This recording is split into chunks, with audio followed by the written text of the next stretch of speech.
Bienvenue sur la chaîne. Rose.1988. Likez, abonnez-vous à la chaîne pour ne pas manquer les histoires intéressantes. Mon frère jaloux m'a accusé à tort et a menti pour que je sois renvoyée de notre entreprise familiale, mais maintenant mon père veut que je revienne après 4 ans. Je ne reviendrai que sous une seule condition. Bonjour à tous. Tout a commencé il y a 4 ans, lorsque ma famille a décidé de faire confiance à mon frère et de me virer de notre entreprise de transport à cause d'un mensonge qu'il avait raconté. Je ne vais pas entrer dans les détails, mais il avait fabriqué des preuves pour m'accuser de voler dans l'entreprise et les a présentées à tout le monde lors de la fête de retraite de mon père. Les documents et les preuves qu'il avait fournis semblaient assez réels, mais je suis sûre qu'une simple enquête aurait montré à tout le monde que je n'étais pas coupable et que j'étais victime d'un coup monté. J'ai supplié mes parents de m'écouter, mais je suppose qu'ils étaient sous le choc ou quelque chose comme ça, et ils ne pensaient pas clairement. Alors, ils m'ont insulté et m'ont dit que non seulement j'étais renvoyée, mais qu'ils ne voulaient plus que je fasse partie de leur famille. Mon père m'a traité de désespérée qui avait abandonné l'université lorsque mon frère a fait ses accusations lors de sa fête de retraite, et cela m'a vraiment stupéfiée. Il avait été celui qui m'avait dit que ce serait bien quand je lui avais initialement suggéré de quitter l'université après quelques mois pour rejoindre l'entreprise familiale. Après avoir terminé le lycée, j'ai commencé des études de commerce, mais cela ne m'intéressait tout simplement pas.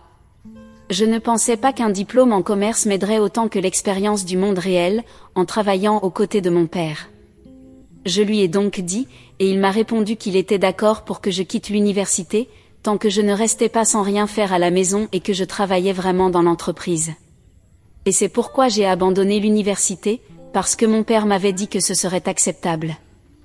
Alors, pour qu'il utilise cela contre moi, c'était un coup bas.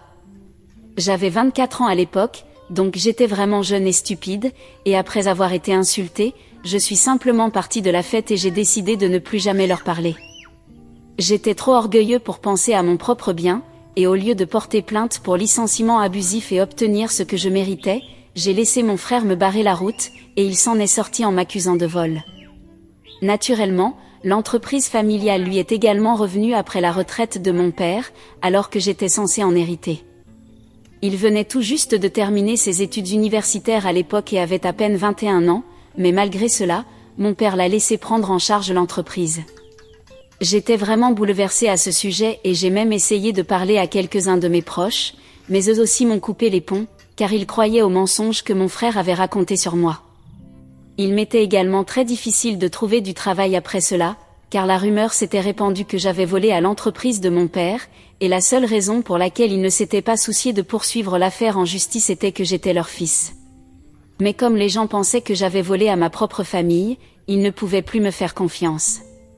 J'étais pratiquement sur une liste noire et il m'était vraiment difficile de trouver un emploi, donc j'ai galéré pendant assez longtemps. Honnêtement, je n'étais pas surpris que mon frère ait fait quelque chose comme ça contre moi, car il avait toujours été jaloux de moi depuis notre enfance. Contrairement à la plupart des frères normaux, notre rivalité était un peu plus intense, et je suppose qu'il ne supportait pas l'idée que l'entreprise familiale me reviendrait et qu'il aurait à travailler sous mes ordres s'il décidait de nous rejoindre. C'est pourquoi il a décidé de me faire virer avec les pires accusations possibles, juste pour pouvoir garder l'entreprise pour lui-même. Mais je n'aurais jamais pensé que mes parents agiraient de cette façon, car bien que nous ayons eu une rivalité intense, ils n'y avaient jamais pris parti et avaient toujours essayé de nous calmer au lieu d'encourager notre inimitié.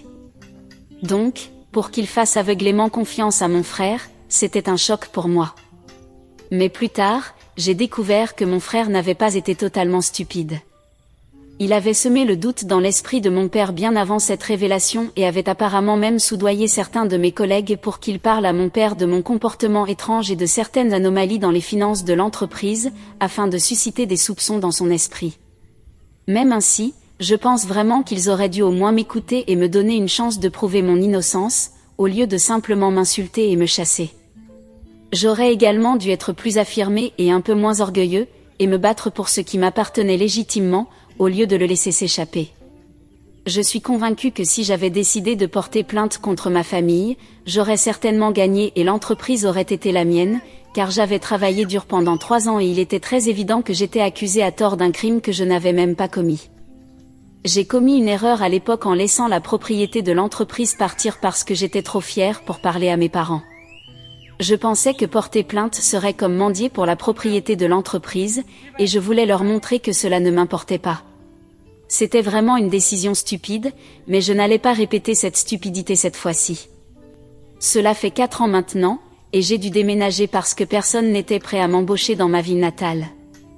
Ici, je dirige une petite entreprise de livraison à petite échelle, et je gagne suffisamment pour vivre, mais ce n'est rien comparé au genre de vie que j'aurais eu si j'avais repris l'entreprise, comme mon père l'avait prévu. Alors, quand mes parents m'ont finalement contacté la semaine dernière, après presque 4 ans sans aucun contact, j'ai décidé de poser quelques conditions s'ils voulaient que je revienne. Mes parents m'ont contacté parce que mon père était sur son lit de mort. Il avait toujours eu des problèmes cardiaques, mais il s'était aggravé ces derniers temps. Une partie de la raison pour laquelle il avait dû prendre sa retraite prématurée était que le stress du travail l'affectait également. Mais je suppose que prendre sa retraite n'a pas vraiment aidé, car bien qu'il ait mis mon frère aux commandes, mon frère était encore très jeune et inexpérimenté, donc mon père devait tout gérer dans l'ombre de toute façon, ce qui signifiait qu'il n'obtenait pas la paix et la relaxation qu'il était censé avoir. Au cours des derniers mois, sa condition s'était considérablement aggravée, et ma mère m'a dit qu'il y avait très peu de chances qu'il en sorte vivant. Lors de l'appel téléphonique, elle m'a dit que ces dernières années, ils avaient eu des doutes quant à la véracité des documents et des preuves que mon frère leur avait montrés pour prouver que je volais dans l'entreprise, et à plusieurs reprises, ils s'étaient demandé s'ils avaient fait le bon choix en me licenciant et en me coupant de la famille. Mais ils avaient eu trop peur de me contacter, au cas où mon frère avait raison surtout. Cependant, beaucoup de temps s'était écoulé depuis lors, donc il était inutile de mener des enquêtes à ce stade. Même s'ils le faisaient, ils perdraient probablement le contact avec le seul fils qui leur restait, car cela ressemblerait à un manque de confiance envers mon frère. Les choses étaient devenues très compliquées, mais maintenant la seule chose que mon père voulait, c'était que je revienne dans la famille et que je dirige l'entreprise avec mon frère. Ma mère m'a dit que c'était son dernier souhait avant de mourir, et elle pleurait beaucoup en me parlant, disant qu'elle voulait vraiment que je revienne pour pouvoir parler à mon père. J'étais émue, mais je n'ai plus 24 ans, et je ne suis plus aussi facilement influencée qu'avant, alors je lui ai dit que j'avais besoin de temps pour réfléchir, parce que 4 ans s'étaient écoulés, et que j'avais traversé beaucoup de choses, surtout pour quelqu'un qui n'était même pas coupable au départ. Il ne serait pas facile pour moi de revenir soudainement dans ma famille, alors je lui ai dit que j'avais besoin de temps. Elle a accepté, et le lendemain, après avoir réfléchi, je l'ai rappelé pour lui dire que j'accepterais de revenir dans la famille, mais à une seule condition. Je lui ai dit que je ne reviendrais dans la famille et ne verrais mon père que s'il acceptait de renvoyer mon frère, car il était hors de question que je travaille à ses côtés après tout ce qui s'était passé. Mise à jour 1. Alors, j'ai lu tous vos commentaires, et tout d'abord, merci beaucoup d'avoir pris le temps de dire quelque chose. Ma décision a été de maintenir ce que j'avais dit, et hier, j'ai informé mes parents en envoyant un message à mon père. 3 jours s'étaient écoulés depuis qu'il m'avait envoyé ce message, et j'y avais longuement réfléchi. Rester fidèle à mes paroles semblait être la chose la plus sensée à faire. S'ils avaient trouvé si facile de me couper de leur vie, je suis sûre qu'il ne serait pas très difficile pour eux de faire de même avec mon frère, et cette fois, pour une bonne raison. S'ils croient encore que mon frère disait la vérité à propos du fait que j'étais un voleur qui avait volé à l'entreprise, alors je ne pense pas qu'ils auraient dû me contacter en premier lieu, car pourquoi voudriez-vous qu'un voleur revienne dans votre vie ? Je leur ai envoyé un message disant que ce n'était pas juste de s'attendre à ce que je revienne sans poser de questions, surtout compte tenu des circonstances dans lesquelles je me suis retrouvée après les mensonges de mon frère. Ma propre famille m'a trahi, et j'ai commis beaucoup d'erreurs la première fois. Je ne pensais pas que j'allais répéter ces erreurs. Donc, si mes parents pensaient que j'étais déraisonnable et cruelle en fixant une condition comme celle-là, c'était leur opinion, mais je n'allais pas changer ma décision. S'ils voulaient que je revienne dans la famille, ils pouvaient soit faire ce que j'avais dit, soit me laisser tranquille. Et pour être honnête, je m'en sortais suffisamment bien ici tout seul. Même s'ils décidaient de ne pas accepter ma condition, je serais quand même satisfait de la vie que j'ai construite pour moi-même. Mise à jour 2, quelques jours se sont écoulés depuis ma dernière conversation avec mon père, et il ne m'a pas recontacté.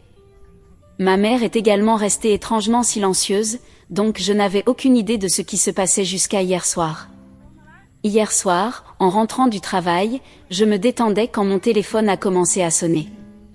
J'ai décidé d'ignorer l'appel au début, mais la personne qui appelait n'a pas abandonné, et a continué à appeler encore et encore jusqu'à ce que je finisse par répondre, exaspérée.